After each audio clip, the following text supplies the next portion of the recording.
So I've been living in Victoria for a few months now, and I've been spending a lot of my free time exploring the city.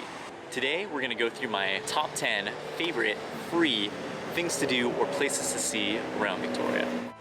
And it does not always rain, I promise.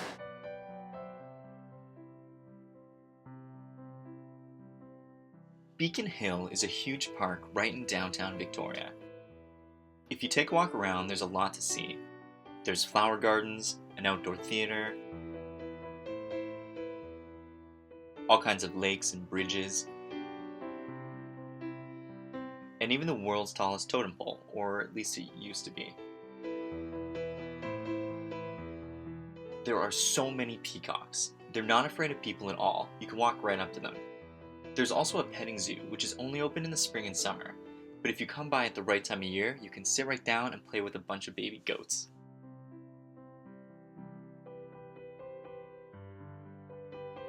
Dallas Waterfront Trail is my favorite place to take a walk in the city.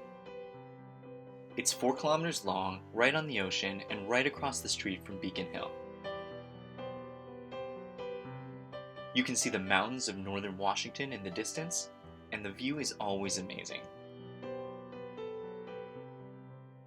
If you come around sunset, it's even better.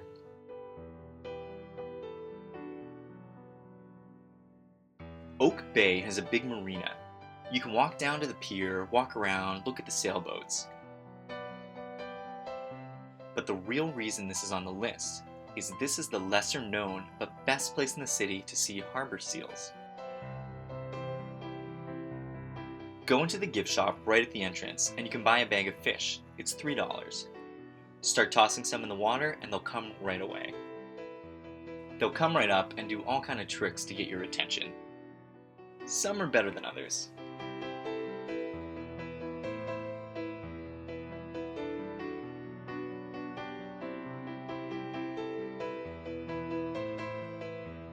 Ogden Point is a huge breakwater that protects the inner harbor of Victoria.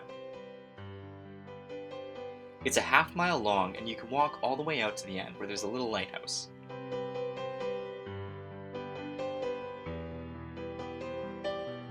If it's windy enough, you will get splashed, and that salt water is not good for the Gore-Tex, so careful out there.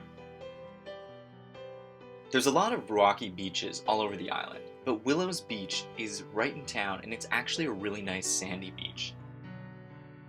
There's volleyball nets that go up in the summer on the grassy area. There's also a nice little tea house. It's a great place to come, get some sun or some tea.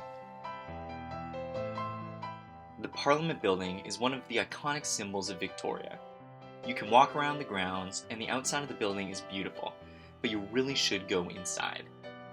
You do have to go through security, but this is the nicest, most Canadian security that I've ever encountered. They run guided tours every hour, but you can also just walk around by yourself. There's a bunch of rooms you can explore. Right across from Parliament is the inner harbour. At night, this area is all lit up. There's street lamps, the Empress and the Parliament building are lit up, and it's all reflected in the water. It's a really nice place to come for a walk at night.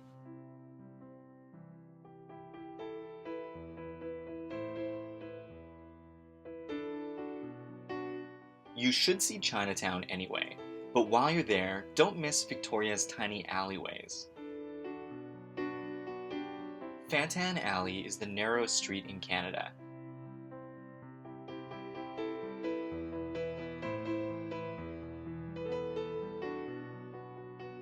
There's lights strung up in the alley, there's shops, hanging lanterns, and then one street over is Dragon Alley. This one's more recently renovated. Again, small businesses, shops, and a really nice coffee shop. Both of these close at night, so make sure to get there before dark. A few blocks over is Trounce Alley, and this one is open at night.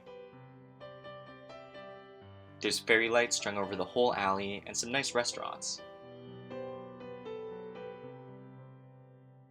Macaulay Point Park is a little lesser known park, but I think one of the coolest ones in the city. It's a short drive out of town to Esquimalt. You can walk around right down to the ocean, coolest thing about this place is that it used to be a military base. There's these huge concrete structures where artillery guns used to be. And you can climb over them, walk around. There's ruined buildings as well, which used to be supply buildings.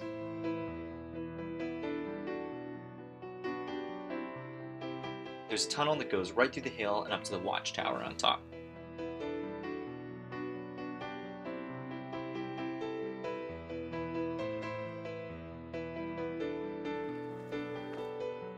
Hatley Castle is my favorite spot in Victoria.